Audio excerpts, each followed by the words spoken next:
Hi,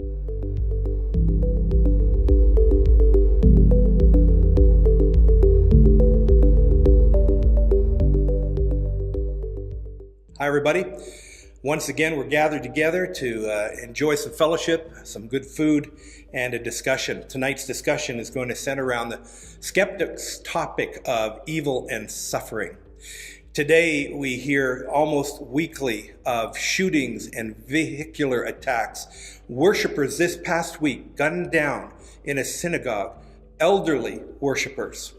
We know of personal tragedies such as illnesses. Cancer is one of the major problems in our lives today. And we just see all this evil and all this suffering, and it's very challenging to think about. There was a survey done in the USA, and when asked what question they would like to ask God if given the opportunity, 44% of Americans said that they would want to know, why is there evil and suffering in the world? Well, I think that's a big question. It is a serious skeptic's question when it comes to why some people won't follow Christ, why they're struggling with a relationship with God. How about this? Do you believe this statement is true?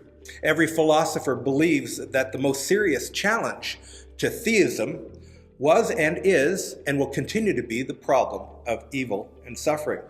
Could add that to your list of questions tonight to discuss. The skeptic is asking us, as followers of Christ, did or does God create evil and suffering? And each one of us will have been asked that in some form or another in our walk with Jesus in our lifetime. There is a solid biblical answer, and that's wonderful, isn't it? I love what the evangelist Louis Palau has to say about this topic. He says, the Bible presents a paradox. In a remarkable exercise of his sovereignty, God has given humanity the freedom to make moral choices. In more than 20 passages, the Bible clearly states that every person makes wrong moral choices. Because by nature, we tend to choose our will over and against God's will.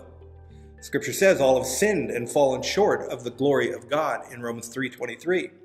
And such acts of rebellion against God produce most heartache and suffering. And of course, it is evil. Well, I hope you enjoyed this discussion tonight.